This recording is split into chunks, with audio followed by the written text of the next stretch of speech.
योगी आदित्यनाथ ने कि आखिर गिद्ध और सुअर किसको कह डाला।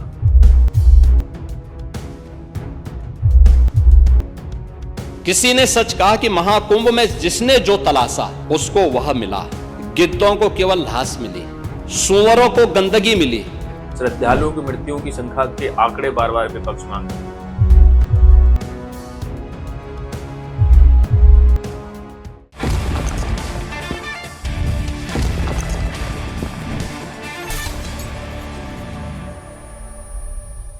विधानसभा सत्र के दौरान योगी आदित्यनाथ ने गिद्ध तक बोल दिया, गिद्ध और सुअर बोला।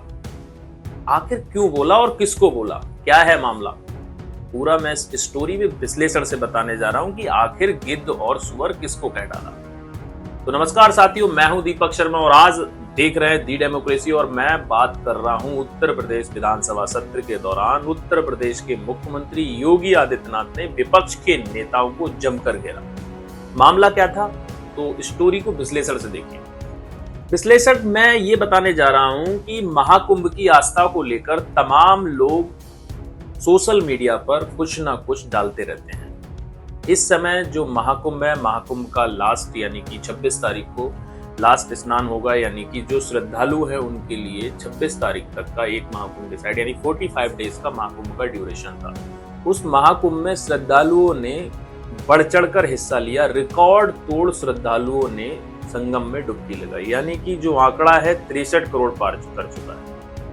तो उस चीज को लेकर बहस छिड़ी रहती है कि महाकुंभ की व्यवस्थाओं को लेकर, महाकुंभ में जो लोग श्रद्धालु आ रहे हैं उनकी व्यवस्थाएं कैसे, ट्रांसपोर्ट मतलब ट्रैफिक, इसको लेकर तमाम विपक्ष के लोग सवाल उठाते हैं, विपक्ष के नेता भी सवाल उठाते हैं। उस चीज को लेकर विधानसभा में हमेशा सवाल पूछे जा रहे हैं कि आखिर जो एक दुर्घटना हुई थी, उस दुर्घटना के यानी कि जो आंकड़े हैं, श्रद्धालुओं की मृत्युओं की संख्या के आंकड़े बार बार विपक्ष मांगती है, उसको लेकर कहीं ना कहीं बीजेपी के लिए विपक्ष घेरने का काम करता है। लेकिन बात तब उठती है जिस चीज का उस चीज के एवज में यानी कि उस चीज के बचाव में जब योगी आदित्यनाथ विधानसभा में गरजते हैं, यानी कि विधानसभा में वो कहते हैं जिसकी रही भावना जैसी प्रभु मूरत तब दिन देखी तैसी। हर बार इनकी कोशिश महाकुंभ को बदनाम करने और फेल करने की रही, लेकिन ऐसे तमाम लोगों की मंशा को दरकिनार करते हुए करोड़ों लोगों ने आस्था की डुबकी लगा करके इनके जले पर नमक छिड़कने का ही काम किया। किसी ने सच कहा कि महाकुंभ में जिसने जो तलाशा उसको वह मिला। गिद्धों को केवल घास मिली, सुअरों को गंदगी मिली। संवेदनशील लोगों को रिश्तों की खूबसूरत तस्वीर मिली। आस्थावानों को पुण्य मिला, सज्जनों को सज्जनता मिली, गरीबों को रोजगार मिला, अमीरों को धंधा मिला, श्रद्धालुओं को साफ सुथरी व्यवस्था मिली, पर्यटकों को अव्यवस्था मिली, सद्भावना वाले लोगों को जाति रहित व्यवस्था मिली, भक्तों को भगवान मिले। मतलब सबने अपने स्वभाव और चरित्र के अनुसार चीजों को देखा है। एक ही घाट पर सभी जातीय वर्ग के तीर्थयात्री स्नानार्थी बिना किसी भेदभाव के नहाते रहे। सनातन की सुंदरता आखिर समाजवादी और वामपंथियों को कैसे नजर आएगी।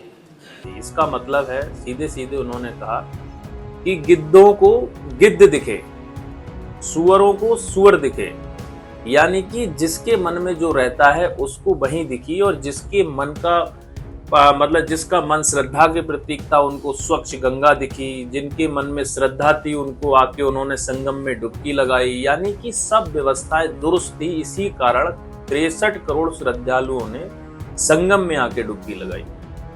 यानी विपक्ष के लेके उन्होंने सवाल उठाया कि गिद्ध लोग जो बात कर रहे हैं उन्हें गिद्ध दिख रहे हैं, जिसके मन में जैसी भावना है वैसी भावना दिख रही है। अब सवाल उठता है गिद्ध किसको कह दिया, सुअर किसको कह दिया। उन्होंने कहा गिद्ध, यानी कि वो मृत्युओं के बारे में पूछ रहे हैं, कितने लोग मृत्यु हो गए।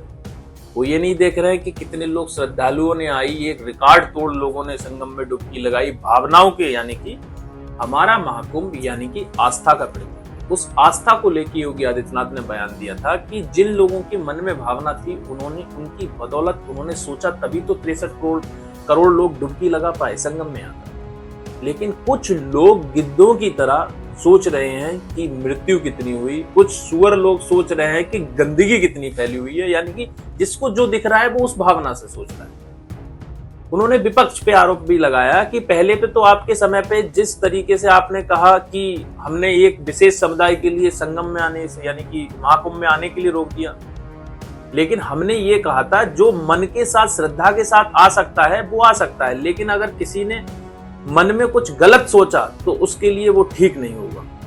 ये उन्होंने ये कहकर योगी आदित्यनाथ ने इसका जवाब भी दिया कि संगम में आने के लिए एक विशेष समुदाय के लिए रोक लगाई गई, जिसके जवाब में योगी आदित्यनाथ ने ये बयान दिया। दूसरा बयान योगी आदित्यनाथ ने ये भी दिया कि आपकी समय पे जब महाकुंभ हुआ था तो एक दूसरे विशेष समुदाय के व्यक्ति को वहां का प्रभारी बना दिया था, क्योंकि आपके पास तो समय ही नहीं था कि महाकुंभ की व्यवस्था देख पाए, क्योंकि आपको तो इस चीजों से लेना ही नहीं था, आपको तो सनातन से कोई मतलब ही नहीं है। तो ये इस तरीके के बयान कहीं ना कहीं चर्चाओं में मामला इस समय बड़ा उछाल ले रहा है। जिस तरह से उन्होंने विपक्ष के लिए करारा जवाब दिया, तमाम ऐसे विधानसभा सत्र के दौरान काफी सारे ऐसे जवाब प्रत्यारोप महाकुंभ को लेकर होते रहे। लेकिन अगर कोई नेक्स्ट बयान आता है, कुछ नया मामला आता है, तो मैं फिर नेक्स्ट स्टोरी में आपके लिए लेके आऊंगा।